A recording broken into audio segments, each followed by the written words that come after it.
Well, staying with Olympic sports, my guest tonight is the First Lady of Skeleton for Africa. She competed in the 2018 Winter Olympic Games in Pyeonchang, South Korea, representing Nigeria in the discipline of skeleton, becoming the first Nigerian athlete to do so in the process. Simidele Adeagbo, welcome to Sport on Prime. Thank you so much for having me. Right, so you were here in December, so we need a catch-up. Right. How was the 2018 Winter Olympics? It was one of the most amazing experiences of my life. It was awesome to make history for the country of Nigeria, but just the atmosphere, the environment to race and compete against the best in the world, it was a really great experience. Were you in your element, or did you feel like perhaps you might be out of your depth? Well, I knew going in. I mean, I had 4 months of experience going into the Olympics, so yeah. I'm a new skeleton athlete, so I managed my expectations. I definitely wanted to do my best and make sure that I left there knowing that I did that, and I felt good about my performance, and I learned a lot through the process. I mean, for us here in Africa, we're still learning about Winter Olympic events. I can't get over, there's you on screen, I can't get over, it's like luge, but skeleton is when you go head first down the track. How is that, and what kind of speeds are you picking up? Because it just looks... Yeah, I actually had my fastest time in Pyeonchang, and I was reaching 120 kilometers an hour, which is blazing fast, and you're just going so quickly down the track, but yet you feel in control. Yes. Which I think surprises most people because you're going so fast. How are you in control? Things start to slow down for you as you get more and more used to it. You know what you're doing at every corner of the track, and yeah, it's really a lot of fun. And it is all about the reading the bends, is that correct? That's the hardest part. You have to know how to navigate the track. For me, I have a really great start. My first 30 to 50 meters, I'm explosive, I'm fast, but then you have to figure out how to get down the rest of the track, and that's where experience kicks in. So staying relaxed, knowing how to navigate the corners is super important. And how were you received by other athletes, by perhaps European athletes who think that perhaps the sport belongs to them? You know, I think people have their opinions, but I think for the most part I got a very warm welcome.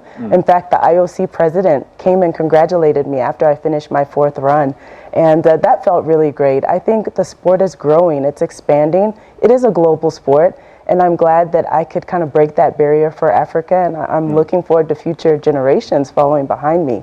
How did you fall into skeleton, and how perhaps can other people from Africa follow in your footsteps? So I first heard about bobsled. I think most people know about bobsled. Yes. The movie Cool Runnings has made it pretty popular.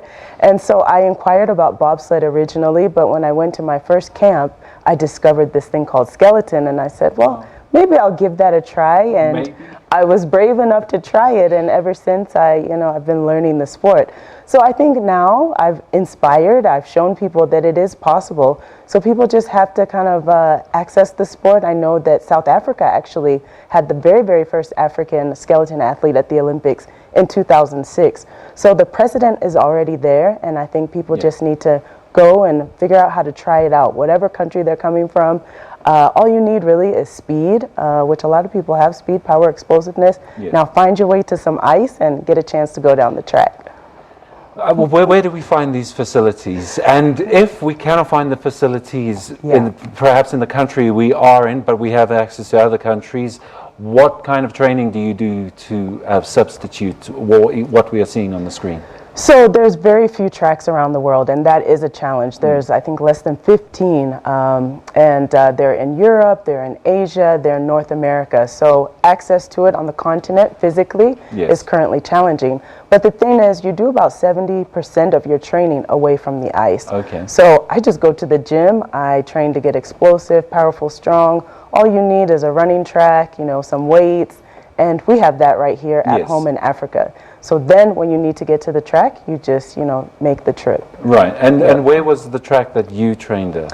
So I trained in a couple locations. First, I started out in Canada, and then I went to the U.S. So primarily just those 2 countries was where I focused on.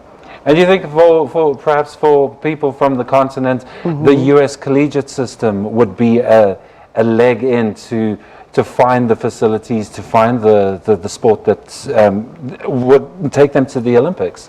Definitely. I think the U.S. collegiate system, I'm a product of that system, is a good feeding ground. I ran track and field at my university, and I just didn't know about skeleton. I wish I did back then. I think I'd be a lot more experienced, and maybe I would have been a medal contender.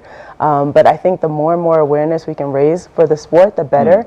And so people that are coming right out of that system can immediately go and inquire.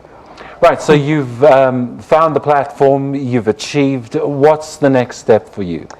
The work doesn't stop here. I think opening the door is a great start, but I see a lot of work that I can continue to do to, encourage other women in sport, and really just make sure that I'm an ambassador for sports, for women around the continent, around the world. So I'm excited about that, and also my potential, in the sport as well. So I'm going to see where it takes me and see what happens next. Beijing 2022, is that?